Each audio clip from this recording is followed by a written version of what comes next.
20 years ago on a Friday night, because of playoff baseball, Michigan, who was a top 5 team in the preseason, coming off 2 losses in their prior 3 games, went up to Minnesota, number 17th ranked Minnesota, on a Friday night, overcame a 21-point fourth quarter deficit.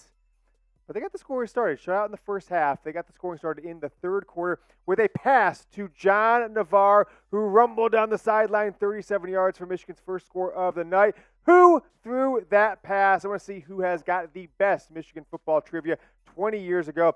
Go down. Let's see. You can comment. The guy who got credit for the pass completion there to Michigan's quarterback, John Navarre, as part of Michigan's 21-point fourth quarter comeback win. This happened in the third quarter, but nevertheless, that is the question. Go down in the comments. Let me know who made that pass to John Navarre. And, guys, Michigan is 5-0.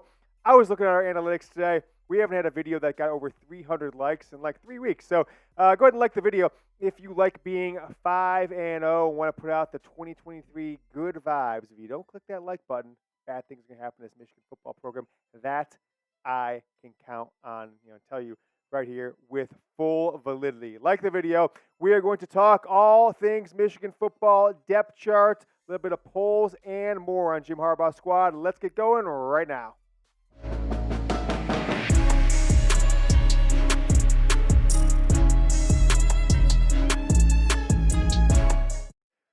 That team in Ann Arbor has been the most dominant.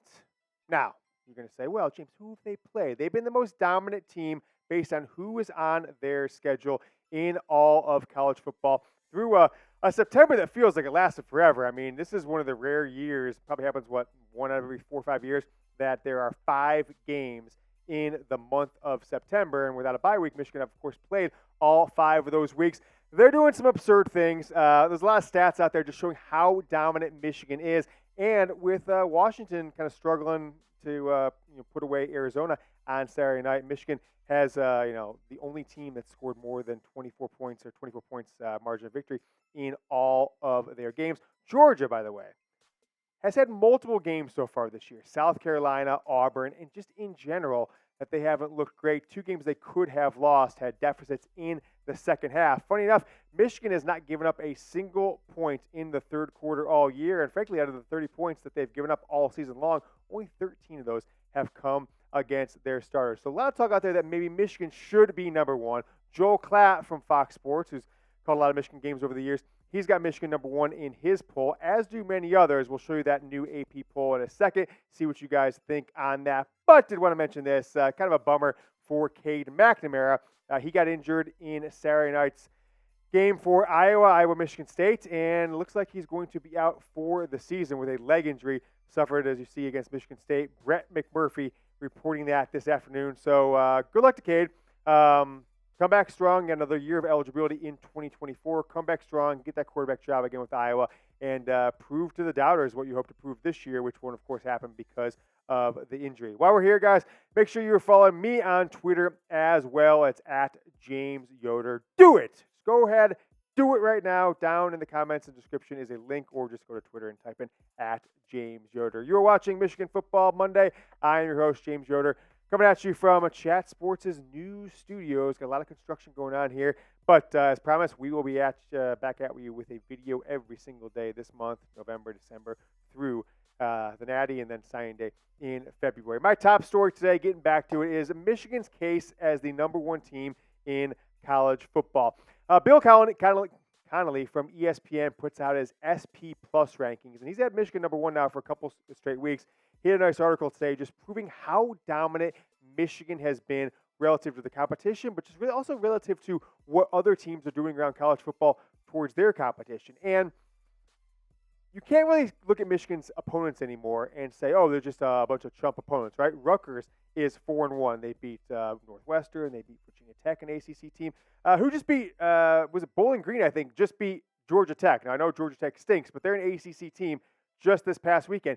UNLV, they're 4-1, right? UNLV is 4-1 right now. So all these people say, oh, UNLV, that's a crap team. That's a terrible team. Not so much. Actually, the team that's disappointed so far in this 2023 season for Michigan as far as opponents kind of proving themselves out there is actually East Carolina. They themselves are 1-4, coming off the 8-5 year last year, but they're replacing like 18 starters from last year's squad. As I mentioned a second ago, Michigan, the only team in college football to win every single game by 24 points or more. So I think that Michigan certainly has an argument.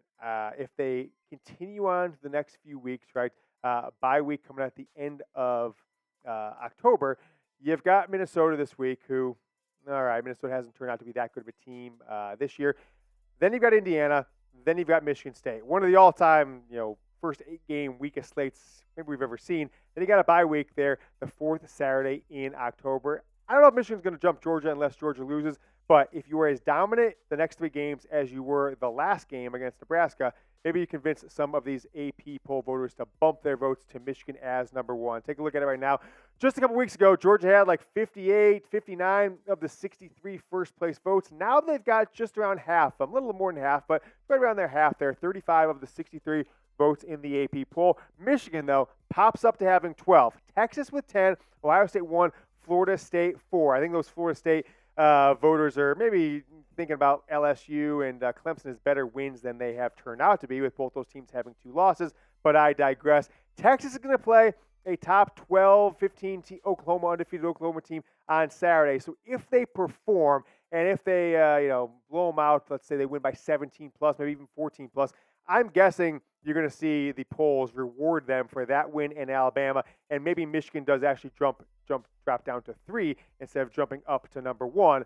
But as things go along this year, I think as Michigan takes care of business, as long as they go undefeated, they'll be in the top 2 for sure, I believe.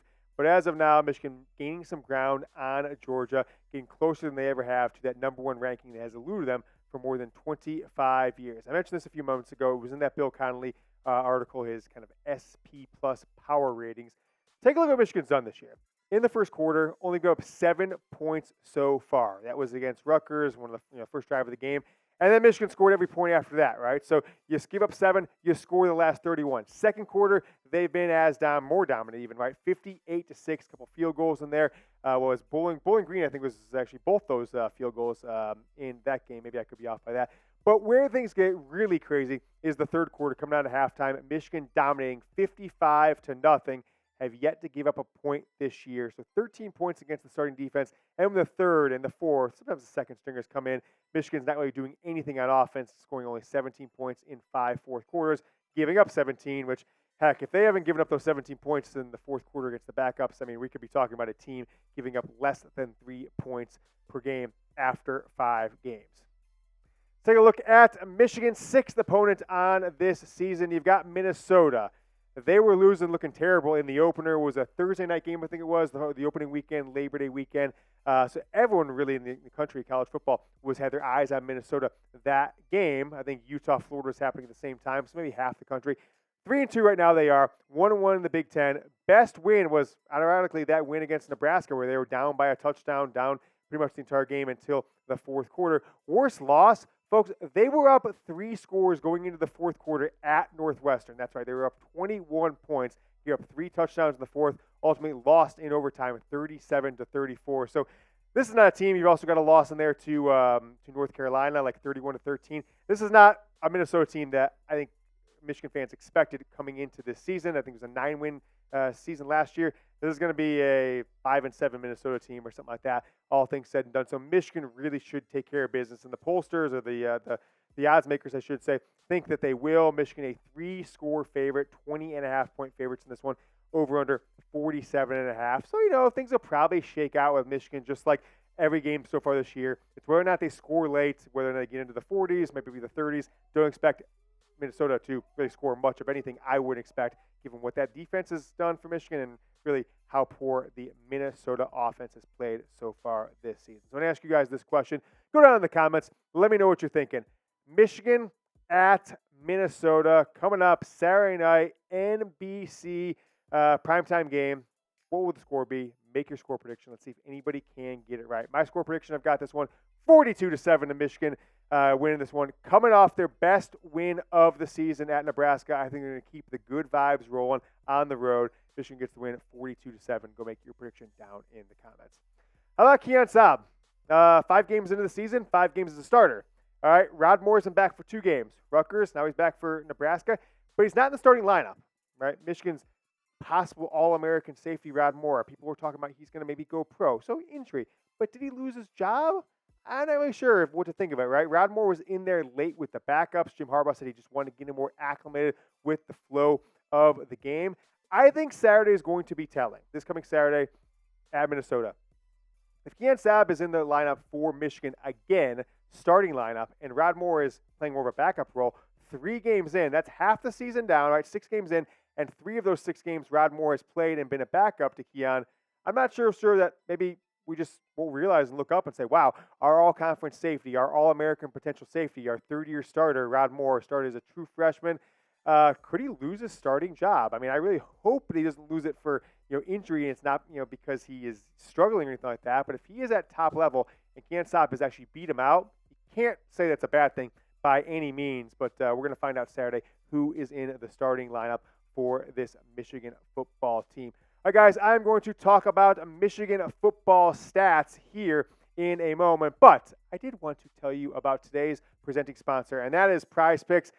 I don't know, Jack. I've been using Prize Picks a lot the last couple of weeks. We got the ball rolling with your picks yesterday and Sunday. I didn't win those. You didn't win those, so you led me astray. But nevertheless, Prize Picks, the ultimate daily fantasy sports platform that takes your passion for sports to the next level. With Prize Picks, you can select your favorite athletes in college or the pros and make predictions on their performance for a chance to win big. What set Prize Picks apart? It's the simplicity and flexibility of the game. You don't need to worry about complex lineups each week or competing against expert players. With Prize Picks, you pick the athletes and you select, just simple, whether they'll have more or less than the projections you see on the Prize Picks app. It's that easy. Prize Picks is the easiest and fastest way to play daily fantasy sports. You can win up to 25 times your money. Get your first deposit match up to $100 at prizepicks.com/CLNS. That's prizepicks.com/CLNS. Use code CLNS for a deposit match up to $100. Those are my picks on screen here for Monday Night Football. Jack, tell people if you can, or tell me which one. No, I got them right here. I was going to say I could pull up my Prize Picks app. I can't really read on that screen, but I just want to show you guys. This is no cap, no BS. Daniel Jones, you see that right there? I got him going less than 230 yards. I think he's kind of a scrub, 230.5. Zach Charbonnet, little Michigan flair, more than 24.5 yards. He got 9 carries, like 45 yards last week. And then Darren Waller, since he's left Oakland, he's left Las Vegas, he's been a complete scrub. Got him going under 50.5 yards. I should say less than 50.5 yards for tonight's game. I put $5 on it. If I get all 3 of those right, I win 25. It's that easy. Try prizepicks.com/CLNS. Use code CLNS for a $100 deposit match. Talk more about Michigan football stats. This Michigan team, this Michigan defense, they could be an all-time defense based on the stats we've seen. It's kind of weird. I wanted to show you guys where they ranked nationally in passing and total defense and rush defense and scoring. NCAA hasn't updated their database, so I don't want to give you guys incorrect information. Individual offensive stats have been great for this team, right? Blake Corum will tell you about. Roman Wilson leading the nation in some of the stats. J.J. McCarthy as well in QBR, quarterback rating. But the offense as a whole is way back there, right? This is not a top 50 offense right now in all of college football when it comes to yards. I'm making a crazy claim here. I think Michigan's backup defense, if you took their 11 starters out of the game, you put that backup defense, you play the same 5 games over, Michigan has a top 20 backup defense, being the top 20 defenses statistically and I think executionally in all of college football. The Wolverines have given up 30 points so far this year in 5 games. That's 6.0 points per game. 17 of those have come in the fourth quarter, kind of against third stringers, fourth stringers. So this first-team defense is allowing no points. Absolutely no points right now. 8 games to go in the regular season, plus hopefully the Big Ten championship game. Maybe as many as 10 more games going all the way to Houston. The question I have for you, will this Michigan defense finish under 10 points per game on the season? Only team to do that in modern college football for the Michigan program is the 1997 Michigan defense. Give up just under 10 points per game. So give me a Y for yes or an N for no if Michigan will finish under 10 points per game this entire 2023 season. Take a look at J.J. McCarthy's stats through 5 games. So he's on pace. If Michigan were to make it to the CFP semifinals like they have the last 2 years, 14 games, he's right on pace to have 28 touchdowns, which would put him 3 ahead of the Michigan single-season record. Averaged about 200 yards passing per game. It's kind of started hot, 280 yards, 275 yards or so. It's going to come down each game as Michigan's developed the running game a little bit better, 250 yards on the ground Saturday against Nebraska. The nation's taking notice of JJ, right? If it wasn't for that Bowling Green night game where he threw 3 interceptions and Michigan was really in a tight game with Bowling Green in the second quarter, if JJ just had thrown 1 interception and maybe 1 more touchdown in that game or something like that, his stats and all the things he's leading in and QBR, etc., will be so much better. Those 3 interceptions, really the only mark, because had he exploded in that Bowling Green game, had he thrown 2 or 3 touchdowns again, no picks or 1 pick, 250, 60 yards, I think he could be up there top 2 or 3 in the Heisman Trophy race right now. Nevertheless, I think he's going to need a couple more games like he got against Nebraska. 2, 3 touchdowns, no interceptions, maybe 1 on the ground like he had this past week. And J.J. McCarthy might work himself into serious Heisman Trophy consideration going forward. But I really think the nation is starting to take notice of what J.J. McCarthy has done in these first 5 games. Nation's taking a look at Blake Corum as always. He continues to put the ball in the end zone, 9 touchdowns on the ground through 5 games. You see there with Rasheen Ali from Marshall and Marcus Carroll from Georgia State. 3-way tie, leading the country with 9 touchdowns on the ground for Blake Corum. So making a case for the Heisman Trophy once again, although his yardage totals aren't necessarily up there, averaging around 80 yards per game on the ground. How about the wide receivers? Roman Wilson continues after having 3 receiving touchdowns in the first game of the year for Michigan, 2 the second. Got 8 through 5 games. All right, scored, I think, in every single game. Maybe one game he didn't. So scored in 4 of Michigan's 5 games, tied with Brian Thomas Jr. of LSU. 8 receiving touchdowns, making a name for himself as a wide receiver, potentially All-American. Certainly, though, I think as long as he doesn't fall off a cliff here, he is on track to be a first-team All-Big Ten player. Wide receiver depth continues to emerge. We know Roman Wilson. We know Cornelius Johnson. Wilson's kind of had more of a breakout year than Johnson has so far this year with those 8 touchdowns.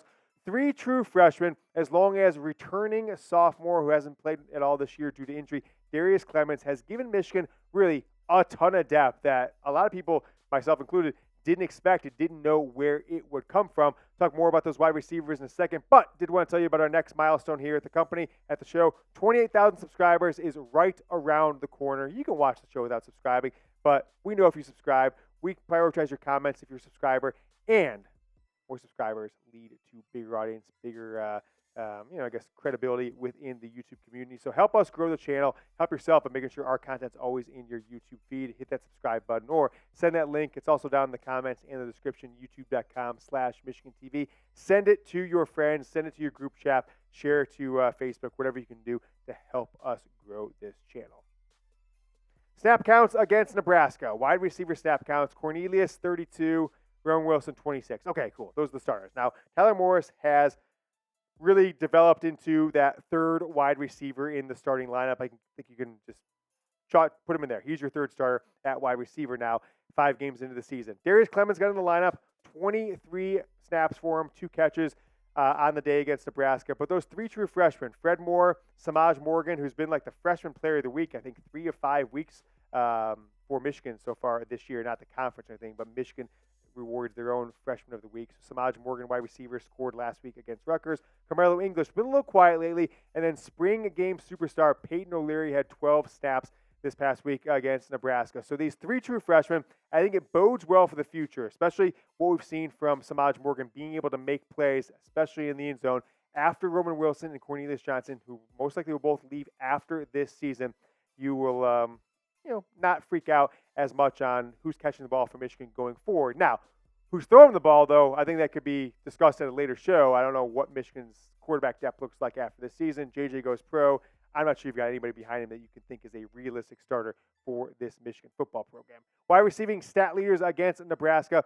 Roman Wilson, 4 catches, 58 yards, and 2 touchdowns. Cornelius had 2 catches, 32 yards. And Darius Clemens, returning comeback season for Darius Clemens. A lot of people thought as a top 100 recruit, he would have a bigger impact last year as a true freshman. Hopefully, he can continue to improve and be maybe Michigan's star receiver next year, him and Tyler Morris in 2024 as juniors for this squad. A.J. Barter really had his best game, I think, as a Michigan Wolverine, the tight end transfer, who's kind of tight end 1B at this point with Colston Loveland. Loveland A, Barner be 2 catches, 26 yards against Nebraska. So, it's a little recap on what we're seeing out of the wide receivers, where the depth is coming from, and with injuries being an issue for this team, what the Darius Clemens introduction back into the lineup has done for the snap count for Michigan. Trivia time from the start of the show. Michigan was down 14-0 to Minnesota, right? Michigan had lost in 2003. They had gone on the road and lost to Oregon. Then they lost 2 weeks after that to Iowa, an absolutely disastrous loss to Iowa. They never should have lost that game. Still feel that they kept them out of a potential national championship run, as well as that 2003 season turned out after this. They went up to Minnesota on a Friday night. They're down 14-0 in the third quarter. Michigan throws a screen pass to Steve Breaston, who takes one step back, sails the ball all the way back over, about 40 yards through the air to John Navarre, the slowest man ever to play quarterback for Michigan, probably. And Navarre caught the ball kind of behind the 40-yard line, so 37-yard touchdown. He rumbled down with just a cascade of blockers, got into the end zone, and even though it felt like Michigan had some momentum, it really wouldn't last. They would go into the fourth quarter down 28-7, and would need a furious comeback of just bombs to Braylon Edwards left and right for Michigan to finally get the win. I think the final score was pulled up here. I just had it up. Final score, I think, was 38-35, and I'm correct, 38-35 at the Metrodome on a Friday night. 20 years ago, exact date on that one, October 10th. So we'll play this game coming up on Saturday. 2 days shy of 20 years exactly from that Friday night affair, Michigan, Minnesota. Gophers, surprisingly, not sure if this is surprising or not, were ranked 17th, so they were the higher ranked team in that ball game. Reminder, if you like being 5-0, if you're a Michigan football fan, you want to put the good vibes out, give me a like in the video. It doesn't hurt, doesn't cost you anything, doesn't hurt anything. It only can help the show and put us in front of more Michigan football fans. I will see you guys on Tuesday with another Michigan football report. Until then, go Blue.